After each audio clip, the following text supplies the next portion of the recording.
தமிழனுக்கு சாதகமா இருக்குங்க, அது தமிழ்நாட்டுக்கு சாதகமா இருக்குங்க, அது நாம் தமிழர் கட்சிக்கு சாதகமா இருக்கும்.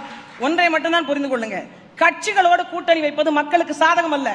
மக்களின் நலன் சார்ந்து சிந்திப்பவர்களோடு மக்கள் இணைந்து நிற்ப கூட்டணிக்கு பேர் தான் உண்மையிலேயே நலன் சார்ந்த கூட்டணி. இப்படி இதுவரைக்கும் ஏதாவது ஒன்று நடந்திருக்கிறதா? நடந்திருந்தா தமிழ்நாட்டில் இத்தனை பிரச்சனைகள் இருக்குமா? இதற்கான கால அவகாசம் என்று பார்த்தோம் அப்படின்னா, ஒவ்வொரு முறையும் ஆட்சிக்கு வரும்போதும் ஒரு வாக்குறுதிகளை ஒவ்வொரு கட்சிகளும் கொடுக்கிறாங்க.